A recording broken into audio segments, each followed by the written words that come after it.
education will have a good impact on the economy of country and will lead to the progress of nation like Fatima Jana and Mosba Bezir Bhutto Shahid. She was the first Prime Minister of Muslim country.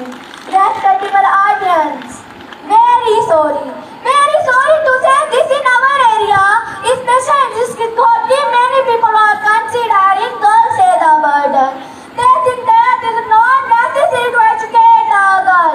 Respectable teachers, now I would like to conclude my speech by saying a single thing to everyone, especially audience, parents and fellows, that you must educate your girls about the qualities and benefits of education.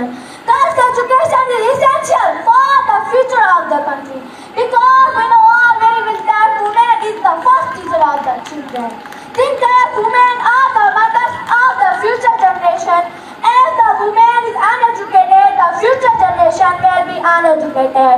Respectable audience, with this I am ending my speech with this quote: you educate a man, you educate a man, as you educate a woman, you educate a generation.